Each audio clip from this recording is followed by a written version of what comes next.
How's it? This is our second video for the day. Our favorite free pick, we already gave it to you. And that is between Cleveland and Detroit. And we also gave you some really nice thoughts there on Utah as they hook up against the LA Lakers tonight. This is your extra video we cut for you because we love you guys and we know you love content. So that is between Golden State and Philadelphia and Houston and Miami. I'll give you both of our thoughts on that in just a second. By the way, I don't know if I love Starbucks double shot espressos. It's one of my favorite drinks. Starbucks, if you're listening, I'll be happy to sponsor your product. Love it, man. I like cold coffee in the afternoon because on a hot day, being in the South, I like hot coffee in the morning, obviously, like a fresh brewed cup of coffee, but cold coffee in the afternoon, it hits the spot, man. It's good. It's just a nice mix. But same with iced caramel lattes that are iced, same thing. But yeah, have those two thoughts for in just a second. Just a quick promo real fast. Look, we're on a 27-4 all-sports run. We're going for our 12th straight hockey winner today. We win, man. I mean, it's just phenomenal right now. We have a great team behind us. Obviously, stats aren't everything, but it helps. You learn motivation behind teams, but having a master's in biostatistics and a doctorate, all that stuff really helps out. It's not everything. I'm not like, it's not like I'm an athlete. I mean, I was, right? I'm a semi-pro tennis player. But some people don't consider tennis as a sport, and I understand. I totally get it. It is hard to play tennis, though, man. I mean, when you're singles is brutal sometimes. In reality, the heat, and you're facing 120-mile-per-hour serves, it sucks, But if you consider tennis a sport, yes, I'm a really, really good athlete. I played cornerback 1 year in high school. I had 4 picks. I had 4 interceptions, but then everybody got bigger than me. But even though I'm about, 5'11", 6 feet. But regardless, have your two leads here in just a second. Yeah, but 11-0 hockey run, plus 9,700 on the hockey season, just phenomenal. 10-3 NBA run, plus 9,200 in the NBA last year. 4-0 Korean baseball, 4 straight winners there. Just really good stuff. So, and baseball, 5 straight winning years. We had the Royals, 4 unit on Sunday. Nice winner there. So 5 straight winning years in baseball, 4 straight winning years in the WNBA, and the list goes on and on. All right, let's get your 2 games here. For your 2 games here, I did my bidding there, and remember, free $60 premium picks on the link below for Doc Sports as well, which is awesome. All right, for your 2 games here, take a look at the over between Golden State and Philadelphia.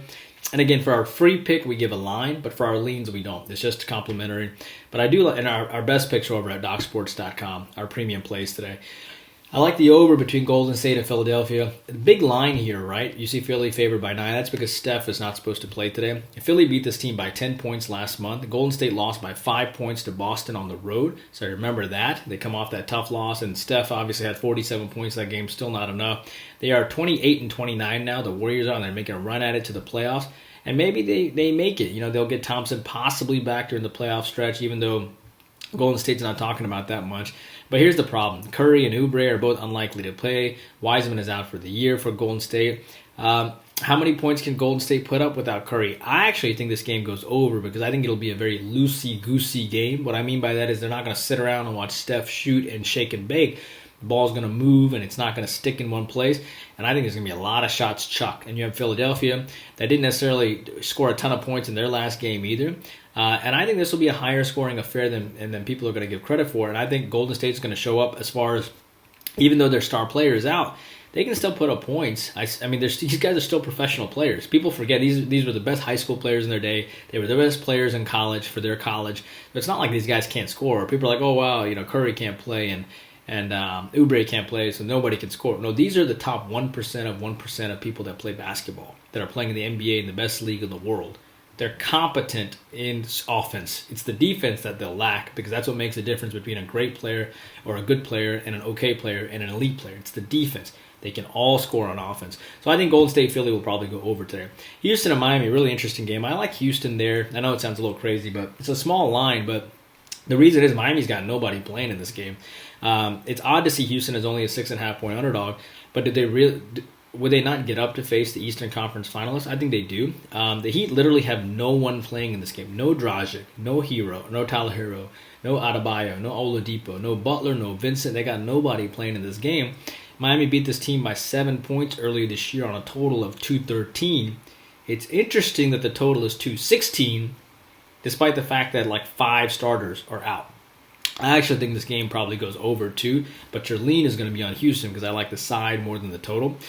Here's the thing. Miami beat this team by 7 points early this year. Houston has Utah on deck. I get that. And they just beat Orlando by 4, by the way, which is pretty impressive. And Houston, I think, has 2 of the better players. I think they got the best player on the floor, which is Christian Wood. And then Olynyk is playing really well right now, and he faces his former team in Miami, and I think that'll motivate him too. And he's been one of the best players, actually, from a fantasy perspective. So, and you combine that with Bradley and Porter that are going to play for Houston today. And I understand the Heat actually beat Brooklyn, but Adebayo played that game, and he might play in this game. Maybe he's just mad at Jimmy Butler because Jimmy called him out, kind of. That's interesting. That's something for us to continue to monitor. But I think, and plus, you also have this team, Houston, that's supposed to get John Wall back in this game, according to Coach Paul Silas. So the fact that they have Wood and Olynyk and Porter and Bradley, that's Avery Bradley, I think that makes a difference today. I like Houston plus the 6.5. That's your complimentary extra video today. Hope you guys are doing. Please take a moment to like and subscribe to the YouTube videos. 27-4 all sports run. We're going to try to make it 30-4 all sports run in literally 1 week for plus 8,800. Pretty amazing. We'll see y'all back tomorrow. Indian Cowboy working hard for you every single day.